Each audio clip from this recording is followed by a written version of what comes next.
Dobrý den, opět vás tady vítám. V dnešním videu se pěl takovou specialitu. Jedná se o řezný kotouč do uhlový brusky, který je posytý diamantama. Výrobce tvrdí, že tenhle kotouč nahradí až 100 klasických řezných kotoučů do uhlový brusky. Tak jestli tomu tak je a jak si kotouč poradí s materiály jako je litina, nerez a ocel, tak to uvidíte v dnešním videu. Jdeme na to. Jak už jsem mluvil na začátku, máme tady několik základních materiálů.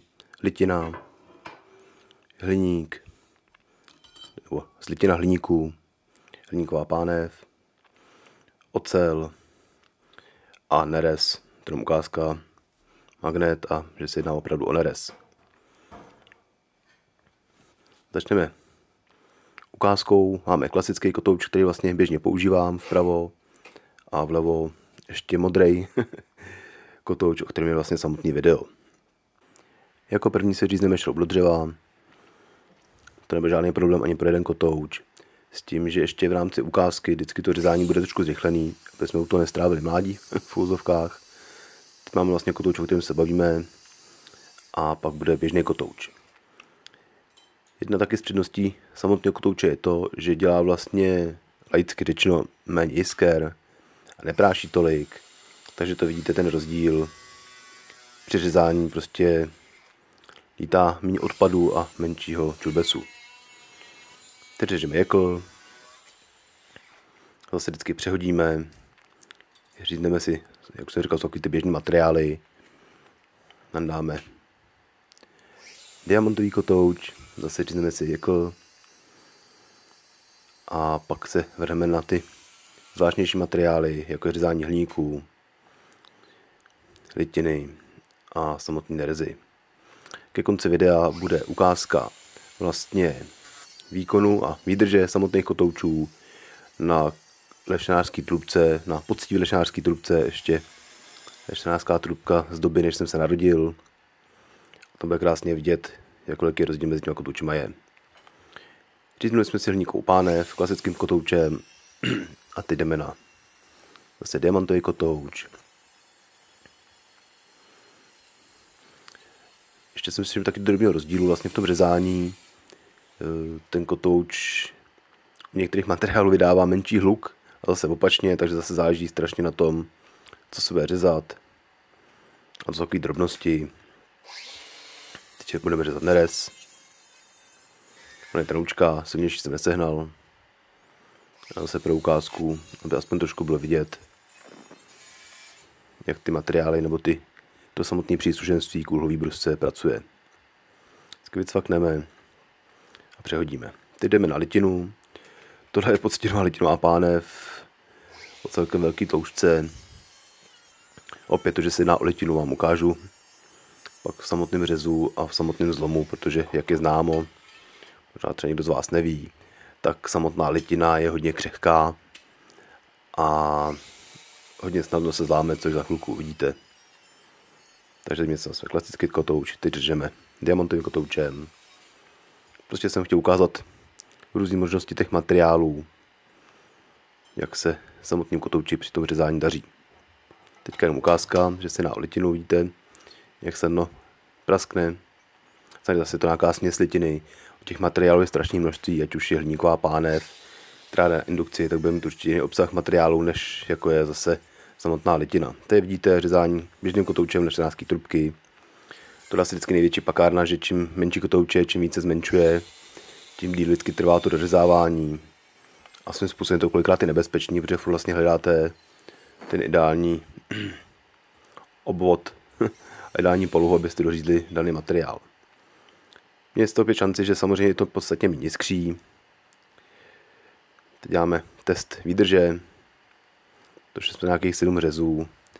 A vlastně s kotoučem se můžeme rozloučit, s tím, že ty řezy nejsou až do konce, protože čím menší obvod toho kotouče byl, klasického, tím samozřejmě byly menší ty průřezy. Označíme původní kotouče a původní řez, nebo původní kotouč a původní řezy a půjdeme na diamantový kotouč, vlastně dokud bude sloužit baterka. Tady vidíte, že uhlová bruska už jde na 3, nebo na oranžový režim, na 3 rychlost a na oranžový režim. K uhlový brusce se taky dostaneme časem, ale určitě to je jedna z věcí, které je potřeba si pamatovat. Ještě jsem prohodil baterku, udělal ještě jeden řez. Vidíte sami. těm otřepům se ještě dostaneme, to vám něco řeknu. Hlavně to zásadní teďka je prostě rozdíl, vidíte, asi je každému jasný, s kterým kotoučem se bude dát pracovat a kterým už bohužel ne. Byla spousta špíny samozřejmě z toho. To je drobná ukázka, když byl kotouč úplně novej. A vlastně jak vypadá po té ukázce. Tak jenom pro představu. Aspoň trošku vidíte, jaký stopy to na kotouče zanechalo. Blížíme se pomalinku na závěr a teďka si řekneme klady a zápory samotného kotouče. Začneme záporama. Za mě jedna z prvních věcí. U některých materiálů pocitově díl trvá vlastně, než se tím materiálem prořízne. Bavíme se ale v rámci porovnání s tím nejtenčím kotoučem, který se vlastně dá v rámci úhlové brusky koupit nebo který používám. Asi když bychom dali klasický kotouč o klasický šířce, který ještě jsou silnější, protože samozřejmě tady ten bude rychle ubejvat, tak by to bylo srovnatelné.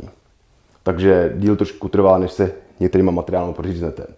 Druhá věc, který jsem si všimnul, je to, že vlastně při řezání ten kotouč dělá vlastně jakoby větší otřep.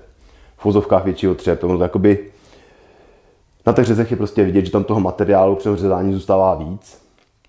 OK, asi žádný problém, pak je potřeba s tím počítat, že je potřeba vlastně víc začistit. To, co se negativ asi týká, je všechno. Co se týče pozitiv, první věc a zásadní věc je to, že ten kotouč si zachová svůj prostě průměr a nezmenšuje se. Je to celkem podstatná věc. Když řežete určitý rozměry materiálů a znáte to všichni, dochází kotouč, zase musíte vyměnit, nedoříznete ten kousek, který potřebujete. Taková, nechci říct pakárna, ale prostě je, takže velká výhoda, zůstává furt vlastně stejný průměr toho kotouče. Další věc, co se samotného kotouče týká, je to, že si myslím, že by neměl chybět ve vybavení vlastně lidí, kteří úhlovou brusku používají, a to hlavně z důvodu, když jste dělá na montážích, jste prostě někde mimo civilizaci, nebo během víkendu, kde není vlastně šance, znáte to, máte jich sebou určitý množství, těch kotoučů klasických, kotouče dojdou, nebo tam bylo víc práce, to už je jedno. V sobotu odpoledne prostě schánit někde řezný kotouče mimo civilizaci je celkem lidský úkol, takže určitě věc, a ztráta samozřejmě času, takže určitě věc, která by neměla chybět nikde v žádném vlastně vybavení, podle mě, kdo ji používá, protože neskazí se a vlastně máte kotouč, který můžete v případě nutnosti použít. Je potřeba taky samozřejmě myslet na to, že se jedná o kotouč řeznej, ne brusnej, tady to se dá bacha, abyste si nedobrušovali, prostě pouze řezat, nebrousit, ale to samozřejmě v rámci toho platí u všech těch kotoučů, každý je určený na určitou práci. Budete řešit 100% výdrž, jak ten kotouč vlastně na mě působí po té ukázce nebo po tom, co jsme řezali. Pocitově vlastně tam se nezměnilo nic, akorát se sundala z toho kotouče barva. Ale vždycky narazíte na to, já to říkám i v jiných videích, hodně těch věcí je bez urážky komukoliv, o gramotnosti, používání toho nářadí a příslušenství. Tak jako jsem schopný ten kotouč odepsat, prostě na jednom řezu na lešnářský trubce, když se budu chovat jako trdlo, tak prostě určitě jsem schopný zlikvidovat nějakým způsobem i ten kotouč. Takže za mě kotouč se svým způsobem nezměnil, akorát ztratil trošku z barvy a v průběhu dalších týdnů a měsíců uvidíme, jak si obstojí a jak bude pokračovat a zase vám dám tak nějaký refresh ohledně toho, zda ještě funguje. Samotný kotouč, ať má vlastně X-lock zámek na samotnou uhlovou brusku, lze použít i klasické uhlové brusky s klasickou matkou. Je to vymyšlený, to, že nemáte X-lock, neznamená, že kotouč nemůžete používat. Funguje vlastně na obě dvě uchycení, jak na X-lock, tak klasickou matku. To je asi ke kotouči všechno. Doufám, že se video líbilo. Dejte i vaše poznatky klidně pod video, co si o kotouči myslíte, nebo jestli už jste ho použili, jaký na to máte názor. Jako vždycky nezbývá než se rozloučit, poděkovat za vaše sledování, čas a u dalšího videa se těším na shledanou. Mějte se hezky.